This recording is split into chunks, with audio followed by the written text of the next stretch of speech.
ಮೊಟ್ಟೆ ಸೇವನೆಯಿಂದ ಕ್ಯಾನ್ಸರ್ ಬರುತ್ತೆ ಎಂಬ ವದಂತಿಗೆ ಬಹುತೇಕ ತೆರೆಬಿದ್ದಿದೆ. ಮೊಟ್ಟೆ ಸೇವನೆಗೆ ಸುರಕ್ಷಿತ ಎಂಬ ಮಾಹಿತಿ ಸರ್ಕಾರದ ವರದಿಯಲ್ಲಿ ಬಂದಿದೆ.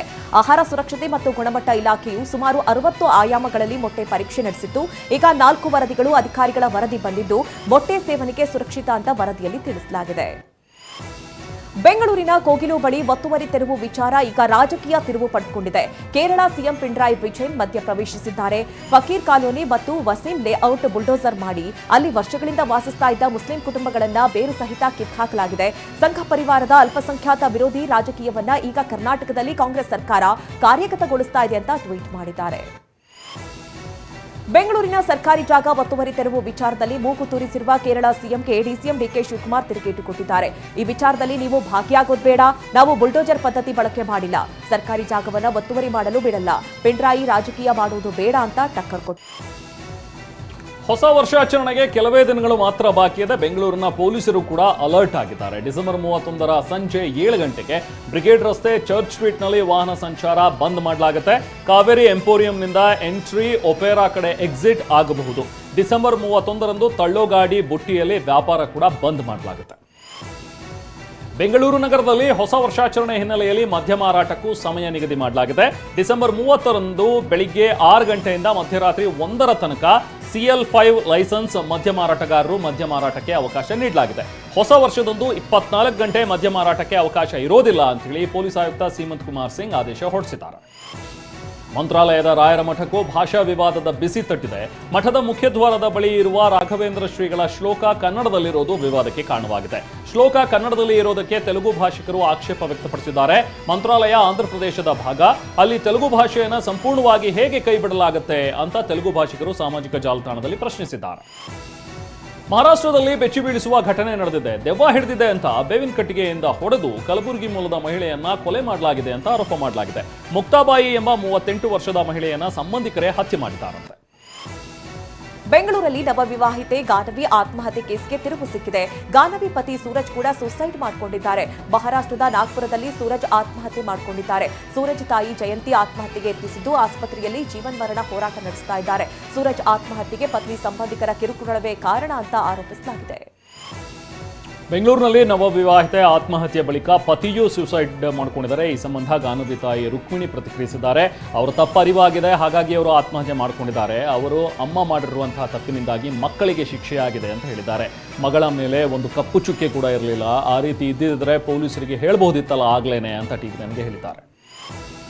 ಬೆಂಗಳೂರಿನಲ್ಲಿ ಪುಂಡ ಪೋಖರಿಗಳ ಹಾವಳಿ ಹೆಚ್ಚಾಗಿದೆ. ಪೇಟಿಎಂ ಲೇಔಟ್ನಲ್ಲಿ ಯುವತಿಗೆ ಕಿರುಕುಳ ನೀಡಲಾಗಿದೆ. ಒಂದೇ ಬೈಕ್ನಲ್ಲಿ ಬಂದ 3 ಪುಂಡರು ಸುಮಾರು 2 ಕಿಲೋಮೀಟರ್ ಅಷ್ಟು ರಸ್ತೆಯುದ್ದಕ್ಕೂ ಯುವತಿಗೆ ಕಿರುಕುಳ ನೀಡಿದ್ದಾರೆ. ಕಾರಿನಲ್ಲಿ ಹಿಂದೆ ಬರ್ತಾ ಇದ್ದ ವ್ಯಕ್ತಿಯೊಬ್ಬರು ವಿಡಿಯೋ ಸೆರೆ ಹಿಡಿದಿದ್ದು ಪೊಲೀಸರಿಗೆ ಟ್ಯಾಗ್ ಮಾಡಿದ್ದಾರೆ.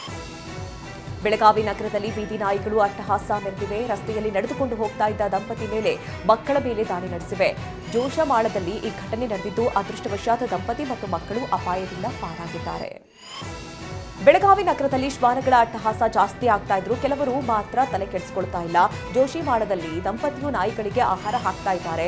ಬೀದಿ ನಾಯಿಗಳಿಗೆ ಆಹಾರ ಹಾಕಬೇಡಿ ಅಂತ ಹೇಳಿದ್ರು, ದಂಪತಿ ಕೇಳ್ತಾ ಇಲ್ಲ ಅಂತ ಸ್ಥಳೀಯರು ಅಸಹಾಯಕತೆ ವ್ಯಕ್ತಪಡಿಸಿದ್ದಾರೆ. ಉಡುಪಿಯ ಹೆಜಮಾಡಿಯಲ್ಲಿ ವೃದ್ಧೆ ಚಿನ್ನ ಎಗರಿಸಿದ್ದ ಖತರ್ನಾಕ್ ಗ್ಯಾಂಗ್ ಲಾಕ್ ಆಗಿದೆ.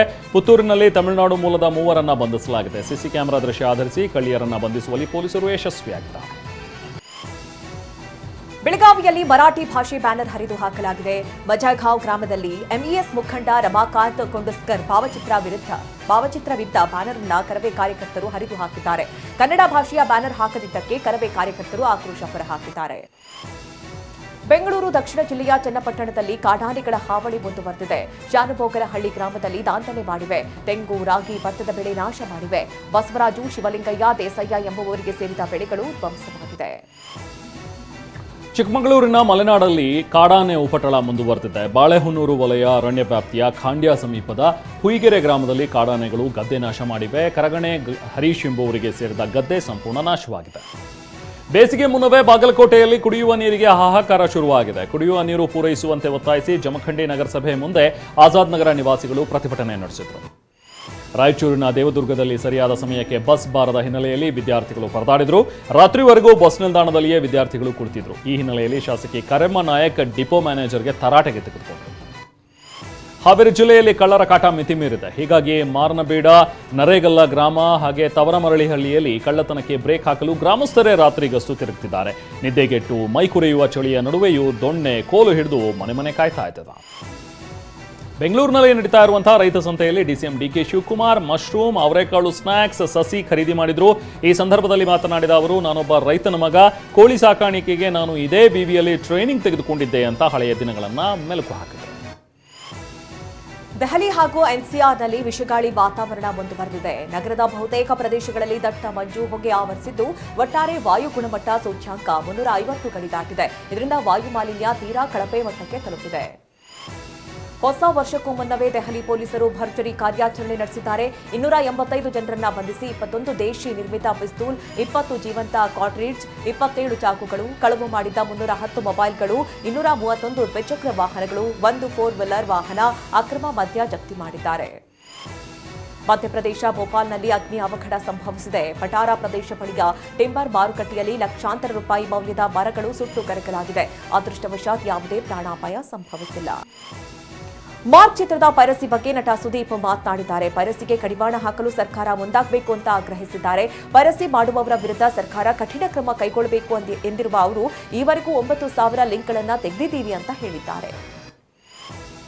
ಅಶ್ಲೀಲ ಕಮೆಂಟ್ ಬಗ್ಗೆ ದರ್ಶನ್ ಪತ್ನಿ ವಿಜಯಲಕ್ಷ್ಮಿ ದೂರು ನೀಡಿರುವ ಬಗ್ಗೆಯೂ ಸುದೀಪ್ ಪ್ರತಿಕ್ರಿಯಿಸಿದ್ದಾರೆ. ಫೇಕ್ ಐಡಿಯಿಂದ ಅಶ್ಲೀಲ ಕಮೆಂಟ್ ಮಾಡಿರಬಹುದು. ನಾನು ಜಗಳ ಮಾಡೋದಕ್ಕೆ ಸಿನಿಮಾ ಇಂಡಸ್ಟ್ರಿಗೆ ಬಂದಿಲ್ಲ. ಕನ್ನಡ ಚಿತ್ರರಂಗದಲ್ಲಿ ಎಲ್ಲರೂ ಚೆನ್ನಾಗಿದ್ದೀವಿ ಅಂತ ಹೇಳಿದ್ರು. ಇನ್ನು ಪುತ್ರಿ ಸಾನ್ವಿ ಬಗ್ಗೆ ಕೆಟ್ಟ ಕಮೆಂಟ್ ಬಗ್ಗೆ ನಾನು ತಲೆ ಕೆಡಿಸ್ಕೊಳ್ಳೋದಿಲ್ಲ ಅಂತ ಸುದೀಪ್ ಹೇಳಿದ್ರು. ರಾಜ್ಬಿ ಶೆಟ್ಟಿ ಅಭಿನಯದ ರಕ್ಕಸ ಪೊರದೋಳ್ ಚಿತ್ರದ ಟೀಸರ್ ಇದೇ ಡಿಸೆಂಬರ್ 29ಕ್ಕೆ ರಿಲೀಸ್ ಆಗ್ತಿದೆ. ರವಿ ಸಾರಂಗ್ ಈ ಚಿತ್ರವನ್ನು ನಿರ್ದೇಶನ ಮಾಡಿದ್ದಾರೆ. ಚಿತ್ರದ ಫಸ್ಟ್ ಲುಕ್ ಬಿಡುಗಡೆಯಾಗಿದ್ದು, ರಾಜ್ಬಿ ಶೆಟ್ಟಿ ವಿಭಿನ್ನ ಪಾತ್ರದೊಂದಿಗೆ ಪ್ರೇಕ್ಷಕರ ಮುಂದೆ ಬರ್ತಿದ್ದಾರೆ. ಹೊಸ ವರ್ಷಾಚರಣೆ ಪ್ರಯುಕ್ತ ಬೆಂಗಳೂರಿನಲ್ಲಿ ಟೊಯೋಟಾ ಸಂಸ್ಥೆ ತನ್ನ ಡೀಲರ್ಗಳಾದ ವಿವಾ, ಭರತ್ ಮತ್ತು ನಂದಿ ಟೊಯೋಟಾ ಸಹಯೋಗದಲ್ಲಿ ಸಂಚಾರ ನಿಯಮಗಳ ಬಗ್ಗೆ ಅರಿವು ಕಾರ್ಯಕ್ರಮ ಆಯೋಜಿಸಿತ್ತು.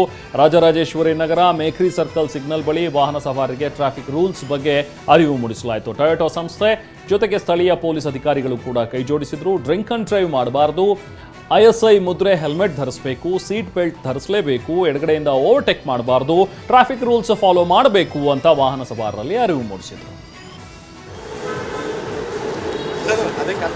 ಸಂಚಾರ ನಿಯಮಗಳನ್ನು ಪಾಲನೆ ಮಾಡುವುದಕ್ಕೆ